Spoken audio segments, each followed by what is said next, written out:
जय श्री राम। गाम गाम ककरा नहीं नीक लागै छै, सबके नीक लागै छै। आ हमसब तऽ गाँवमे पलल बढ़ल छी। गाँव सब लेकिन कहै छथिन ने, सब कहै छथिन मिथिला एना मिथिला ओना। ई बात मिथिला सचमे बहुत नीक जगह छै।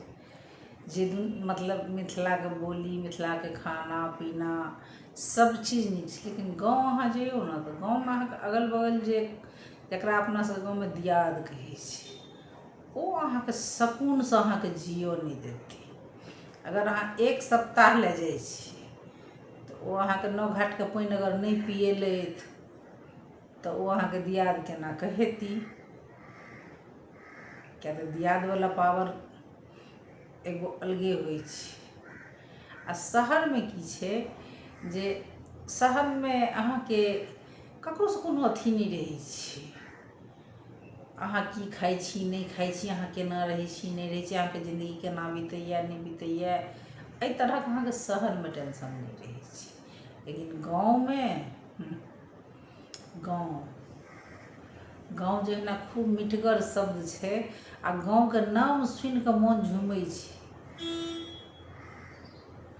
हमरा तऽ एक समय एहन रहै हमरा जे हमरा गाँव बड्ड नीक लागै छलै, बहुत नीक लागै छलै।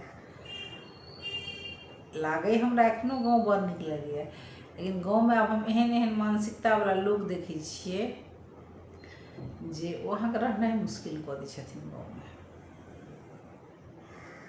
एहि तरीकाके अहाँ मतलब एगो माहौल कऽ देत जे अहाँ चाहियो कि अहाँ कतबो सोचने रहबै जे हम नहि बाजी, हिनकासँ मुँह नहि लगाबी, हमरा नहि किछु करबाक यऽ, हम एक सप्ताह लए एलहुँ हन चलि जायब, लेकिन वहाँके सकूनसँ नहि रहऽ देती। मतलब ओ न खुद चैनसँ रहती आ न अहाँके चैनसँ जियऽ देती। अहाँ बजलियै तऽ अहाँ बहुत खतरनाक छी। अगर अहाँ नहि बजलियै तऽ अरे ओ तऽ बहुत शातिर छै, ओ शातिरपना देखा रहल छै। तऽ गाँव तऽ गाँवे होइ छै।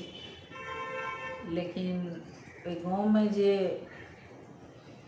अगल बगल लोक प्राणी सब जे बसै छथिन, ओ एकदम महादेवके कृपासँ धन्य रहै छथिन, एकदम धन्य।